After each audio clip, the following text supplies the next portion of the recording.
Para Senhor. Mães, eu nasci no Evangelho. Cresci dentro de uma igreja pentecostal. E ali eu fui ensinada a andar nos caminhos do Senhor e nunca me afastei dos caminhos do Senhor. E aí, o tempo passou, minha infância, minha adolescência toda dentro da igreja, na casa do Senhor. E aí eu me casei com um obreiro.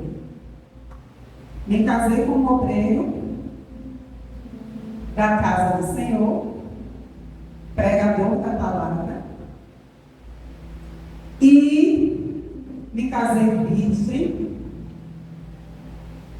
Foi o meu primeiro namorado. E ali eu me casei no altar, diante do Senhor, diante dos homens, fazendo tudo certinho. Com o passar do tempo, eu comecei a descobrir traições. E foram repetidas traições. Repetidas. E ali começou um ciclo de violência psicológica. Ele já indicado ao diaconato, começou a dar violência psicológica. Aí eu te traio porque a culpa é sua. Eu faço isso porque a culpa é sua. Dizia que ia trabalhar e se mandava para a liberta. Ele tinha amantes mais velhas do que as irmãs, do que a irmã mais velha que tem aqui.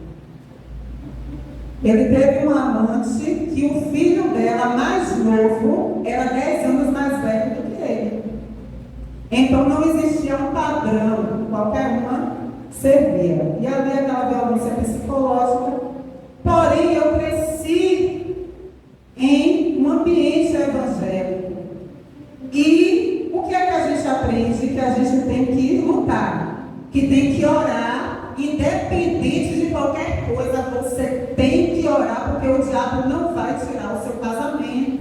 E era exatamente isso que eu fazia. Estava na igreja, à frente de grupos de louvor, pregando a palavra, louvando, fazendo cantadas de Páscoa, cantadas de Natal. Ninguém sabia o que eu estava vivendo além do pastor, da esposa do pastor, a minha amiga Vanessa, uma outra amiga Rose.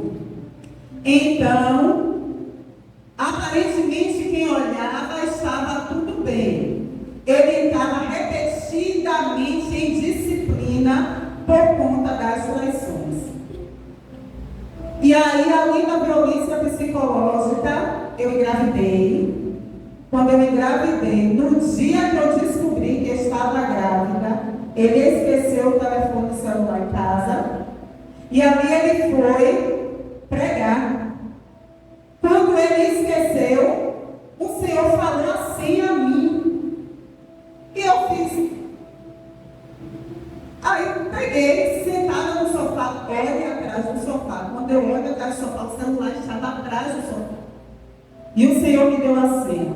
E quando eu abri o celular, ele estava terminando com 2 mulheres, dizendo que estava com uma pessoa grávida. Nem disse que era a esposa. Com uma pessoa grávida e que não queria fazer essa pessoa sofrer e nem elas, 2. E aí eu vim descobrir que ele ia trabalhar, essas mulheres levavam ele para casa e na porta do condomínio eles tinham relações e às vezes eu passava chegando na faculdade, eles estavam dentro do carro e eu não sabia. Tudo naquelas conversas. Só que aí foram inúmeras. O tempo passou, levei minha gestação.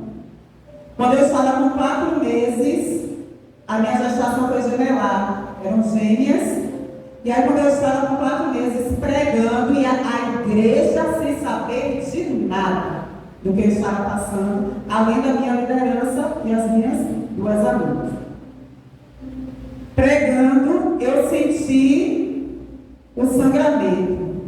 Quando eu senti o sangramento, fui para o hospital, cheguei no hospital e ali foi detectado que as 2 crianças tinham morrido e queriam fazer uma curetagem. E ali eu não aceitei fazer a coletagem porque eu sabia que o Senhor ia ligar a minha filha. Eu não aceitei fazer. Assinei a minha alta e fui para casa.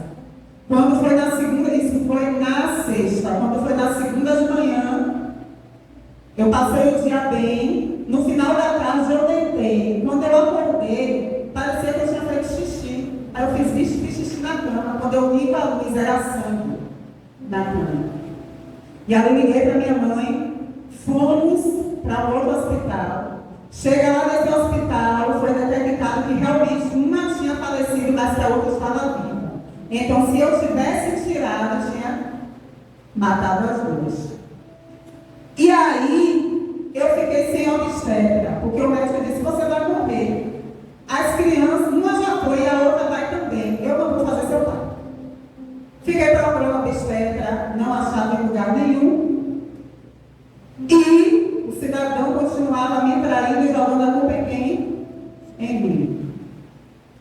E ali eu aceitando aquela culpa, porque a mente fica atordoada e você começa a realmente se culpar e achar que é culpado. Porém, quem olhava para mim não dizia o que eu estava passando.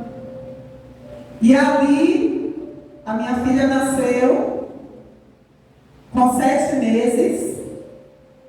Um médico que apareceu do nada.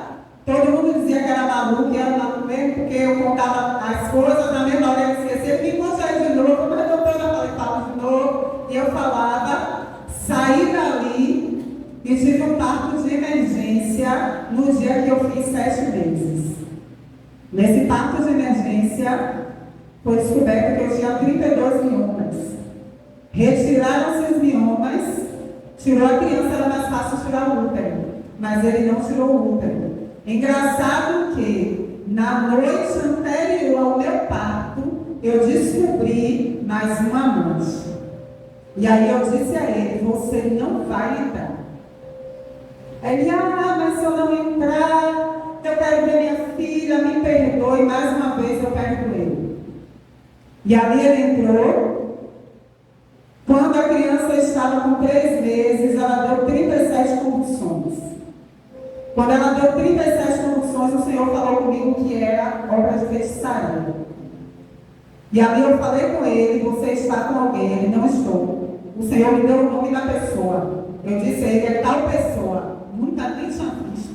Ele, não é. Essa mulher começou a mandar macumba, botava na porta da minha casa, tanto que hoje minha casa é toda gradeada. Ela botava macumba, ela mandava vídeo dos dois. Ela, fígado, farofa, preservativo, calcinha, recebi inúmeras calcinhas pelo correio, inúmeros desaforos. E essa mulher é uma grandona de um banco, então a gente fica sem entender o porquê de certas coisas. Eu ali orando, em campanha de oração, orando, jejuando, clamando ao Senhor, declarando, profetizando que o meu casamento era do Senhor. E aí, quando minha filha teve essas convulsões, o neuro disse que ela não iria andar, não iria falar, não iria ter movimentos. Para a honra e glória do Senhor, ela é perfeita. Porém, e fala demais. Essa é a pergunta mesmo. Parece filha de uma vez. E ali, o tempo passou e ele se envolveu com uma pessoa de uma igreja, com uma mulher de uma igreja. Quando ele se envolveu com essa mulher, isso assim começava, me empurrava, era um empurrão, era querer tomar uma coisa da minha mão e me derrubar. Mas eu não entendi aquilo como agressão. Eu não entendia. E ali se envolveu com essa. Antes disso, ele saiu de casa em 2017. Continuei fazendo tudo na igreja como se nada estivesse acontecendo. Somente o pastor sabia. E eu ali passou 6 meses fora de casa. E o pastor falou comigo: aquilo que Deus uniu, não separa nunca. Olhe, Porque isso que está acontecendo é violência. E você não está percebendo. A ponto de a humilhação foi tão grande que eu achava assim, eu vou santificar o meu marido se eu tiver relações sexuais com ele. Um dia ele apareceu e ali eu fui até ele disse, se você quiser, faça a você, porque eu não vou me mexer. Eu me submeti.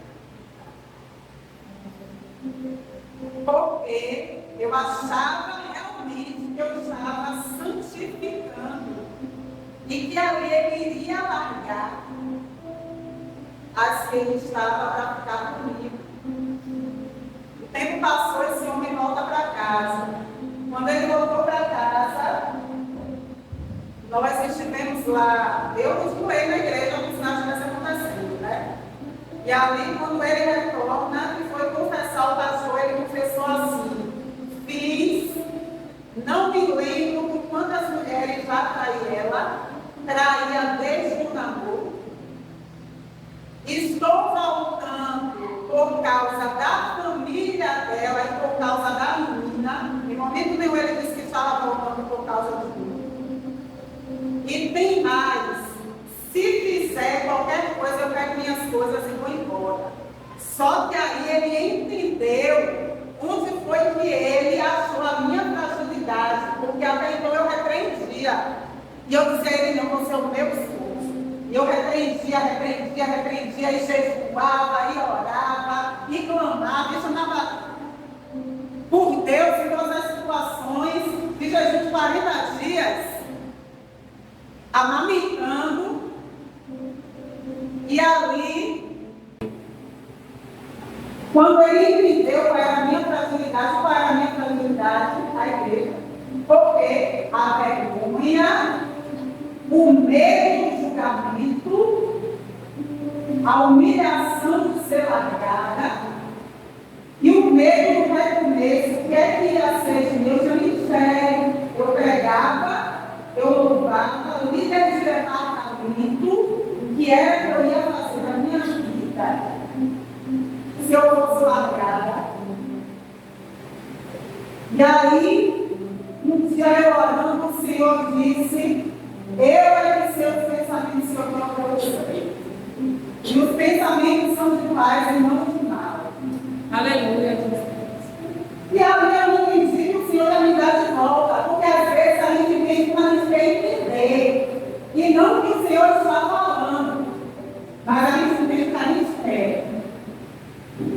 E aí, minhas irmãs, houve uma cruzada, ele foi para essa cruzada, se envolveu com uma mulher casada em outra igreja, não a nossa.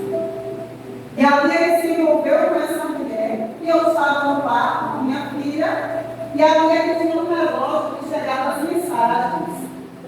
Eu peguei, você estava com o relógio na mão, na época ela estava com 2 anos, e ali quando eu pego, o relógio quando eu pego, a criatura é assim, amor, que você vai se despedir de mim. Aí eu peguei e fui para a sala. Aí eu disse, o que é isso? Você está me espionando. Eu disse, não. Paz, bem. Isso foi na terça-feira. No domingo, tinha se encerrado a festa da mocidade. Quem foi que tinha regido a mocidade? O bonitão. Quem foi da igreja mais alegrou? Que o fogo desceu? Ele. Era o simpático, alegre, obreiro. Todo mundo amava. E eu sou na minha. Então o que acontece? A culpa sempre cai daqui para a mulher. E eu tinha esse medo de ficar com essa culpa. E ali, quando eu peguei o celular dele e só estava por cima. Quando eu peguei o celular, ele veio por trás de mim e segurou a minha mão. Só que ele foi apertando a minha mão, a película do celular foi ficando. E ali ele disse, você quebrou o meu celular. Nisso que eu disse, ele lá no meu celular, só que ele estava apertando minha mão, eu não tinha como guardar o celular. Mas ele me pegou e fez isso. Tá! Me bateu. E ali minha filha foi, já estava abraçada, pegou minha cabeça. cabeça, diversas vezes, no chão. Tive fratura em duas costelas. Fiquei completamente deformada. Eu fingi que estava desmaiada, porque ele me segurava aqui e dizia: eu vou destruir tudo que você tem. Eu vou destruir tudo que você segurando aqui, ó. E ali, um vizinho, a janela estava aberta do quarto, ele derrubou a porta do quarto com o número para me pegar lá dentro. E aí o vizinho fez sinal para mim se eu queria chamar essa polícia. Eu disse que não, porque eu não queria escândalo.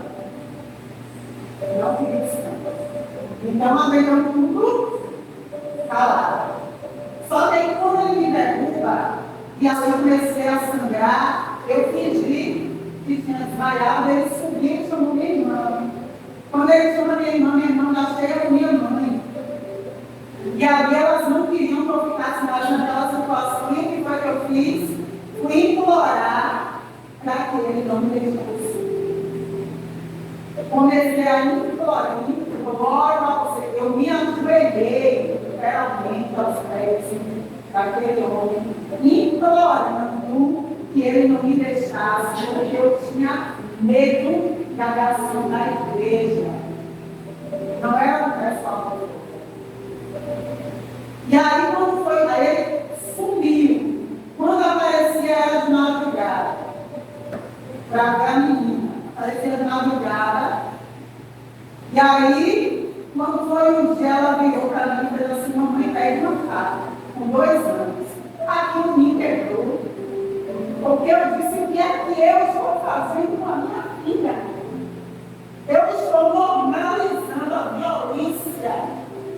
Eu estou fazendo com que ela cresça em um ambiente tóxico e que mais tarde ela viva isso também, que acha que é normal. E aí eu disse: não, foi até aqui. Eu não vou viver mais isso. Graças a Deus, ele já tinha providenciado lá tudo de próximo. Quando chegou próximo a sinal do próximo, faltando 2 dias, ele disse: não vou. Vá lá e marque de novo. E se for de Deus, que saia de divórcio, você vai conseguir. Por quê? Porque faltaram 2 dias do carnaval. Se for de Deus, você vai conseguir. Eu vou fazer. Aí peguei, fui remarcar. Quando eu chego lá, o rapaz disse que não tinha mais vaga, somente para final do ano. Quando eu fui saindo, ele me chamou minha casa de uma vaga para amanhã. Você quer? Eu disse: liguei para ele, ele foi. E nós não fizemos nada dentro de casa, ele quebrou tudo. Quando essa minha testemunha quebrou tudo dentro de casa, além da geladeira, além do meu filho, quebrou a cama da minha filha, quebrou a cômoda. Aí eu estava na casa da minha cidade, no quarto, estava no lixo. Quebrou a cômoda, minha prima. Quebrou a cômoda, quebrou meu guarda-roupa, tirou todas as minhas roupas, jogou em cima da cama, acho que ele ia botar fogo. Eu não sei o que ele ia fazer, ou comigo ou com a menina. E ali, sem nada, eu disse: eu preciso estar sem nada, mais rica. E não permite que minha filha cresça nesse ambiente nocivo, por medo de quem deixa falar de mim. E paz-me, eu fui julgada pela igreja. O pessoal de fora deu apoio. O pessoal da igreja não foram os homens, foram mais as mulheres. Começaram a me julgar, a apontar o dedo, a dizer que eu tinha que esperar. Uma irmã chegou para mim e disse: você tem que esperar. Você só vai perder o seu casamento se você quiser. Eu disse: minha irmã, se fosse a sua filha que ele tivesse feito isso. E ela me disse: se fosse a minha filha, eu não aceitaria. Houve uma discussão, Ingrid sabe? No culto de doutrina, e a irmã Ingrid e a irmã Nilde saiu minha defesa, porque uma irmã disse que se fosse a pirata, ia passar por aquilo.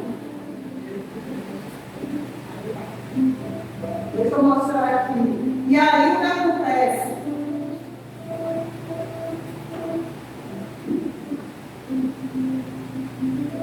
Aqui foi a mordida que eu comi nas costas.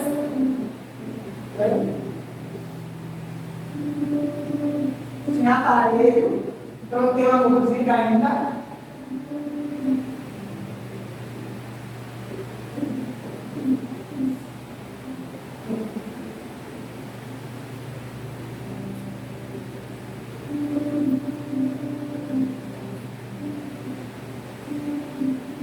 E sem saber de nada, a igreja das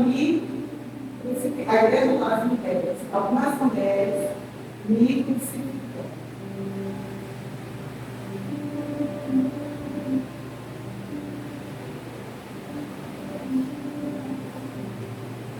Toda a empatia, olha essa.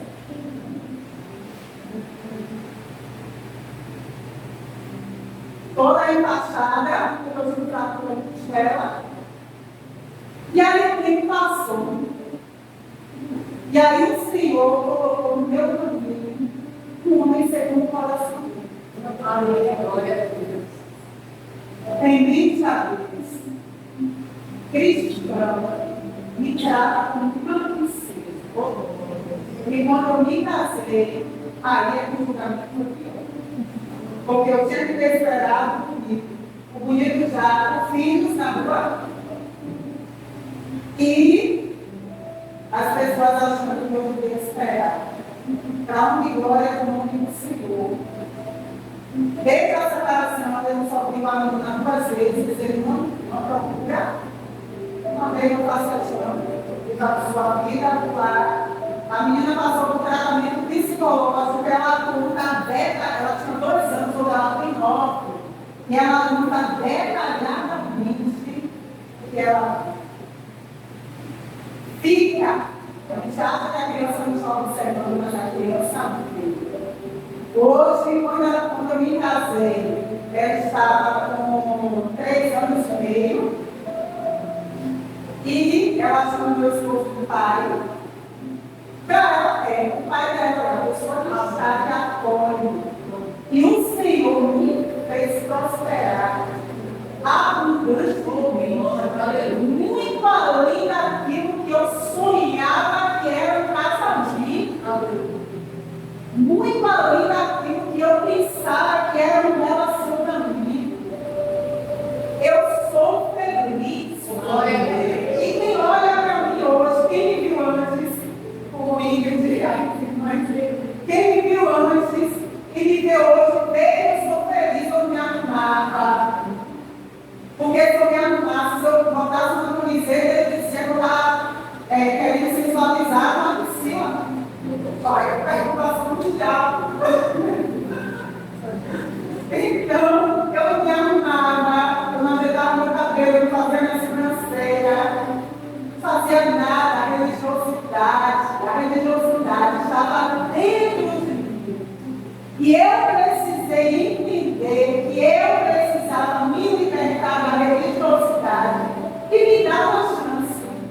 E para a honra e glória do nome do Senhor, nós casamos em 2019, estamos aqui, o Senhor restaurou, me deu tudo novo, todos os móveis novos, guarda-roupa que quebrou agora que é embutido, o Senhor fez novas todas as coisas, e eu louvo ao Senhor.